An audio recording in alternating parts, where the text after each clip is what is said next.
Eh bien, bonjour, Mazel Tov. Là, nous arrivons maintenant au jour de la Choupa. Et ce jour de la Choupa est un jour tellement attendu par le Khatan, par le Kala, par la Kala, par Akadosh Baruch Hu, par les familles respectives, par les amis, IES, par tout le monde va être présent. Et il faut arriver à analyser, à comprendre qu'est-ce que c'est que le jour de la Choupa véritablement. Le jour de la Choupa, c'est le moment où on doit multiplier les prières et la tchouva. Je m'explique. Lorsqu'on se marie, on doit prier. On doit prier énormément le jour du mariage. Vous savez qu'il y a deux personnes qui ont, lorsqu'ils réalisent une tfila, que leur tfila est aussi grande que celle du tzaddik de la génération. La première personne, c'est la femme le jour de son mikvé. Lorsqu'elle rentre sous l'eau et qu'elle prie sous l'eau, la tfila qu'elle est en train de réaliser peut aller aussi loin que celle du tzaddik de la génération. La deuxième tfila qui est aussi grande que celle du tzaddik de la génération, c'est la tfila du khatan et de la kala sous la choupa et les moments qui précèdent naturellement la choupa. Donc c'est pour vous dire à quel point on doit faire attention à ce moment-là, combien on doit éviter d'aller faire des courses et d'acheter les dernières choses. Laissez ça aux autres, laissez ça à la famille qui s'en occupe. Occupez-vous uniquement de la spiritualité ce jour-là. C'est avec ça que vous allez construire votre vie, c'est avec ça que vous allez réussir votre vie. Et si on ne met pas Hachem au milieu, il n'y a pas de réussite. Donc c'est la raison pour laquelle que le jour de la Choupa doit être essentiellement uniquement dans le domaine spirituel, dans le domaine de la prière et dans le domaine de la tchouva. Donc c'est la raison pour laquelle il faut avoir l'esprit libre. Et l'esprit libre complètement, mais l'esprit libre pour qui? Uniquement pour Hachem. Ne parler qu'avec Hachem, se confier à lui parler, lui demander, etc.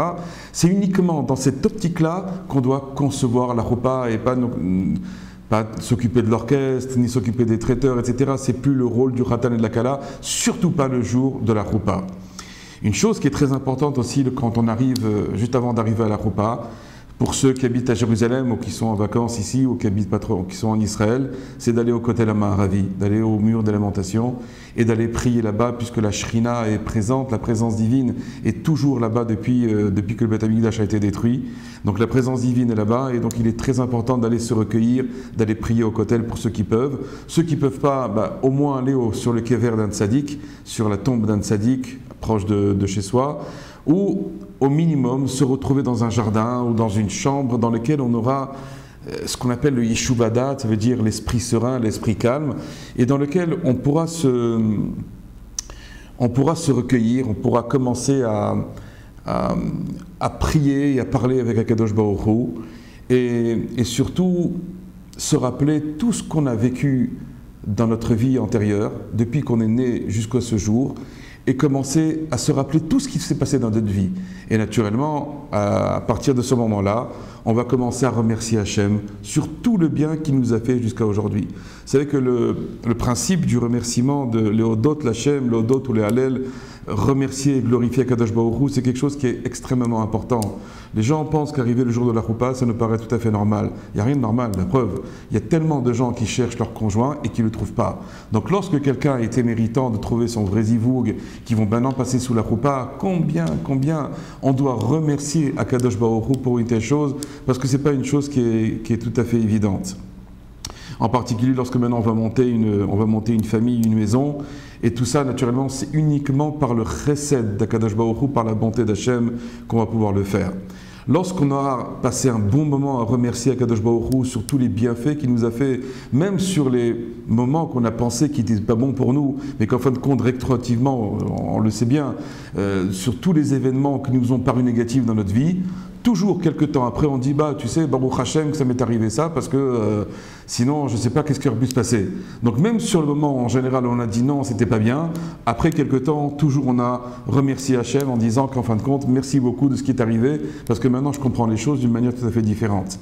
Donc pareil aussi, lorsqu'on arrivera au moment du mariage, même si on a eu des déconfitures auparavant, des shidorim qui n'ont pas marché, voire même un divorce qui a pu se réaliser par la suite, remercier Hachem pour tout et arriver maintenant au moment de la Choupa. Ensuite, La deuxième chose qu'il y a à faire, c'est faire ce qu'on appelle le vidouille. Le vidouille, c'est ce qu'on fait à Yom Kippour, quand on dit Khatati, Aviti, Pachati, j'ai fauté, j'ai transgressé, etc. Ben, de la même manière aussi, le jour de la Roupa, c'est un jour qui est aussi grand que le jour de Yom Kippour, pour le Khatan autant que pour la Kala. Et c'est la raison pour laquelle il doit faire donc le vidouille, se confesser. J'aime pas tellement ce mot parce qu'il y a une connotation très chrétienne à l'intérieur et qui n'est pas très positive. Dans le sens vidouille, ça veut dire regretter les fautes qu'on en a pu faire depuis sa naissance jusqu'au jour de la Roupa. Et malheureusement, Dieu sait si on en a fait avant d'arriver à ce jour merveilleux. Donc il est important donc de regretter et de demander pardon sur toutes les fautes. Les fautes, ça paraît autant les fautes qui sont envers Akadosh Baruch Hu, autant les fautes qu'on a pu faire aussi envers son prochain. Et en général, les fautes qu'on a fait envers son prochain sont toujours beaucoup plus difficiles à faire pardonner que les fautes qu'on en a fait envers Akadosh Baruch Hu. Pourquoi? Parce que quand on faute envers Hachem, Hachem il comprend. Alors que lorsqu'on faute envers les hommes, eux ils ne comprennent pas. Et c'est ça le gros problème. Donc si on peut demander pardon aux gens qu'on a offusqués, qu'on a offensés, qu'on leur a fait du mal, avant la Roupa, inématov, parce qu'il ne faut pas rentrer sous la Roupa avec ce qu'on appelle des akpadot, lorsque des gens nous en veulent. Et ça veut une chose, je fais une petite parenthèse là-dessus, lorsque des gens nous en veulent, ça crée énormément de problèmes dans notre vie de tous les jours. Donc il faut faire attention à ça, surtout si par exemple, vous avez eu un shidour avec quelqu'un, que ça s'est mal passé, il faut demander mechila auparavant, même il y a eu parfois dans des cas où il y a eu des fiançailles qui ont été réalisées et ces fiançailles ont été cassées et une des deux, soit le khatan, soit la kala, a été vraiment brisée par la chose. Il faut réaliser ce qu'on appelle un ktav mechila, une lettre d'excuse, de demander pardon à celui envers qui naturellement on a cassé le mariage et lui demander pardon, lui supplier qu'il ne nous en veuille pas, parce que combien de fois on a vu des gens qui ont cassé le mariage quelque temps avant le mariage et se sont retrouvés pendant des années avant de pouvoir retrouver leur mazal parce que l'autre personne en question leur en voulait et le fait qu'elle leur en voulait, ça bloquait dans les shamaïm, dans les cieux, justement le fait de se retrouver. Donc il est important de passer en revue tous ces éléments-là pendant le jour de la Roupa, le moment où on va se retrouver avec Hachem, on va pouvoir prier, parler avec lui et naturellement regretter des regrets sincères. C'est ça toute le point que je veux donner ici, c'est la sincérité des regrets que l'on doit énoncer et évoquer devant Akadosh Baruch Hu. Ensuite, il faudra demander aussi à Dieu qu'il nous aide à ce qu'on ne recommence plus l'avérote que l'on a fait. Il y a beaucoup d'avérotes que l'on a pu faire, je ne veux pas trop détailler ici parce que bon, c'est peut-être un peu délicat. Il y a beaucoup d'avérotes que l'on a fait et qu'il faut absolument demander de l'aide à Dieu pour qu'on ne les recommence pas. Que ce soit des fautes envers l'homme ou des fautes envers Dieu, peu importe maintenant, il faut absolument demander de l'aide du ciel, parce que sans l'aide du ciel, on peut arriver à rien faire. Donc il est important de développer les tfilotes ce jour-là concernant ce sujet. Un point aussi très important dans les tfilotes qu'on doit demander à Hachem, c'est que à partir d'aujourd'hui, on va croire d'une émouna chez les mains d'une foi parfaite en Akadosh Baruch Hu. Vous savez que jusqu'à ce qu'on se marie, alors on a des doutes. On a des doutes, est-ce que peut-être Dieu m'a oublié? Pourquoi ça traîne tellement pour trouver mon zivou? Pourquoi ça ne marche pas? Pourquoi tellement de shidurim? Pourquoi tellement de rencontres? Et rien qui sort, etc. Et à la fin, on réalise ce qu'on appelle être me'arer achare midotav chez la Kadosh Baruch Hu. Ça veut dire qu'on arrive à penser, à avoir des arrière-pensées sur la conduite divine, chas v'shalom. Et on pense que ce que Dieu a fait, c'est pas bien. Et donc, en fin de compte, si on avait la vraie Emouna, on comprendrait que chez Akol et Tova, que tout est pour le bien. Donc ça veut dire que maintenant, au moment de la Roupa, ou quelques heures avant la Roupa, dans le cadre des tfilotes qu'on est en train de réaliser, demander à Hachem qu'il nous donne la vraie Emouna, la vraie foi en lui, une foi absolue et sincère envers Akadosh Baruch Hu, et qu'on ait un cœur pur là-dedans.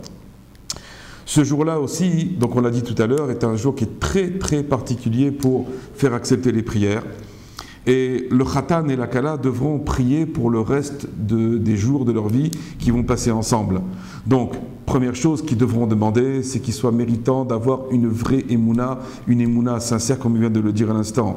Deuxième chose, il faudra demander à ce qu'ils aient un très grand shalom baït. On ne peut pas espérer réussir son shalom baït si on ne le demande pas à Hachem, puisque c'est Hachem qui est au milieu du shalom baït. Donc si on ne demande pas cette chose-là à Kadosh Baruch Hu, c'est pas possible d'y arriver. Donc ça veut dire qu'il faut prier tous les jours pour réussir son Shalom Bayit. On ne doit pas passer outre là-dessus. Non seulement le jour de la Choupa, mais bien après la Choupa, même 5 ans, même 10 ans, même 20 ans, même 50 ans après le jour de la Choupa, il faut continuer encore à prier Hachem pour qu'il y ait un merveilleux Shalom Bayit entre l'homme et sa femme.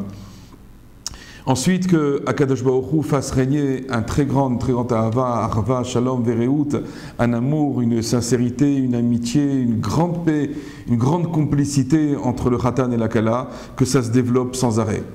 Un point que je vais citer maintenant, mais qu'on reviendra dans d'autres cours parce qu'il est fondamental dans le domaine du Shalom Bayit, il faut prier pour qu'il y ait un kavod réciproque.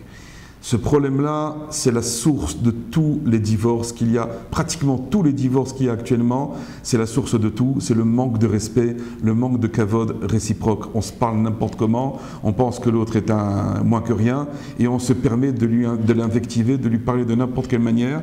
On reviendra, on fera un cours entièrement sur le kavod qu'on doit donner à sa femme, et que la femme doit donner aussi à son mari, mais il est très important de prier pour qu'on ait cette force à l'intérieur de pouvoir respecter ce qui nous paraît évident avant le mariage, va le devenir beaucoup moins dans les semaines, dans les mois et dans les années qui vont suivre la Choupa.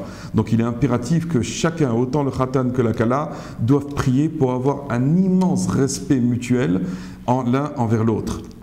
Et que, naturellement, une chose qui est très importante, mais si Baruch Hashem on a eu ce kavod, qu'on soit aussi méritant d'avoir une vie de sainteté, une vie de pureté. Le problème, lorsque certains se marient, ils pensent assouvir des passions charnelles. Alors, on fera un cours là-dessus, je m'exprimerai beaucoup plus en longueur là-dessus. C'est sûr qu'il doit y avoir une attirance physique lorsqu'on se marie, mais en aucune manière ça doit devenir la chose essentielle. On ne se marie pas, ce ne sont pas deux corps qui se marient, ce sont deux neshamot, deux âmes qui vont se rencontrer. Donc il est impératif de demander à Hachem qu'on soit méritant d'avoir une vie de sainteté et de pureté. Ça veut dire savoir comment se conduire dans le domaine des relations conjugales. Ensuite, prier aussi que notre maison soit un temple pour faire résider la présence divine. Selon comment on va faire le kiddush, comment on va respecter le Shabbat, comment on va étudier la Torah à la maison, comment on va prier, comment on va enseigner la Torah à ses enfants, c'est comme ça qu'on pourra faire un temple qui va faire résider la présence divine dans la maison. Et si naturellement c'est le contraire, alors là, allez-nous. Mais c'est pour la raison pour laquelle il faut énormément prier à Hachem et demander une chose pareille. Pareil aussi, il y a un point qui est essentiel pour réussir sa vie, c'est réussir sa vie professionnelle.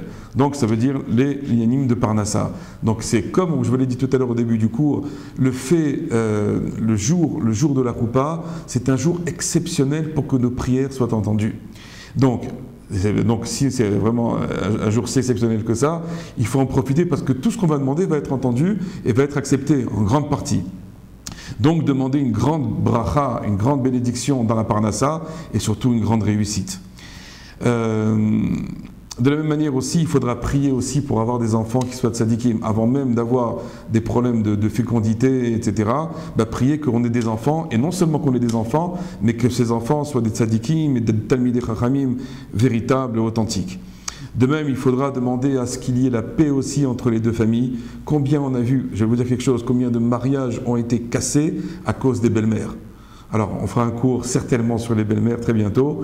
J'en parlerai d'une manière très précise, très carrée, parce que c'est un problème qui est très grave.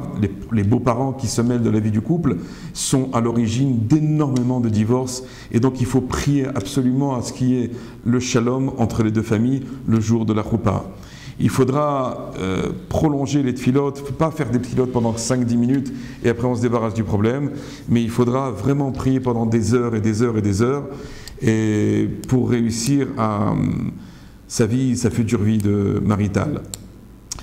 De la même manière aussi, il faut prier aussi que la soirée se passe bien, qu'il n'y ait pas de problème pendant la soirée. J'ai connu plusieurs mariages où la Kala s'est cassée la figure pendant le mariage, où il y a eu d'autres types de problèmes qui ont pu arriver, et naturellement toute la simra est partie dans tous les sens, et c'est des choses qu'il faut faire aussi très attention, donc c'est pour ça qu'il faut aussi prier à cette chose-là.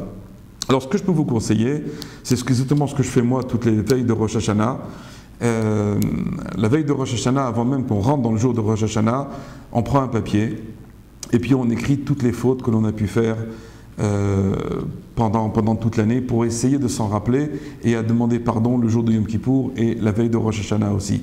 Donc le jour de la Choupa, on devra avant le jour de la Choupa commencer à passer en revue toutes les fautes qu'on a pu faire depuis notre naissance jusqu'à ce jour merveilleux où on va se marier, et puis marquer aussi toutes les demandes que l'on a à faire, toutes les bakashot, les tfilotes que l'on voudrait faire à Hachem, parce que vu peut-être le manque de Yeshuvada, de sérénité, parce qu'on va être très perturbé, on va être très, très ému pendant ce moment-là, il faut tout marquer sur une feuille, tout marquer, autant les demandes que les demandes de pardon, les bakashot et tfilotes qu'on a en tête, les marquer quand on sera à tête reposée, et au moment où on va commencer notre filote, eh bien commencer à les énoncer, et commencer à développer là-dessus, et commencer à parler le plus possible avec Akadosh Baruch Hu.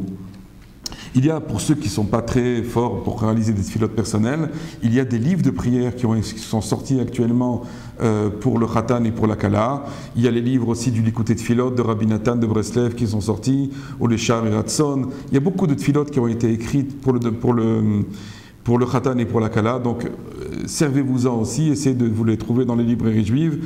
Je pense que vous n'aurez aucun problème pour le faire. Alors, on peut aussi étudier et prier le jour de la Choupa pour des choses qui nous paraissent même insignifiantes. Je vais raconter une petite histoire.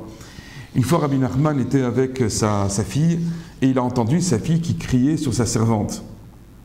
Parce que sa servante ne l'écoutait pas, elle ne faisait pas bien le travail.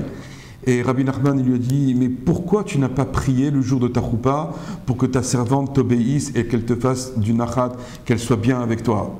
Ça veut dire même une chose aussi insignifiante que sa servante se conduise bien avec elle, il fallait prier là-dessus. Alors vous imaginez sur une chose aussi petite, aussi insignifiante qu'il faut prier là-dessus, sur les choses qui ont une immense valeur spirituelle, matérielle, combien autant le Khatan que la Kala doivent faire un effort pour développer et multiplier le maximum de tfilot pendant le jour de la Choupa.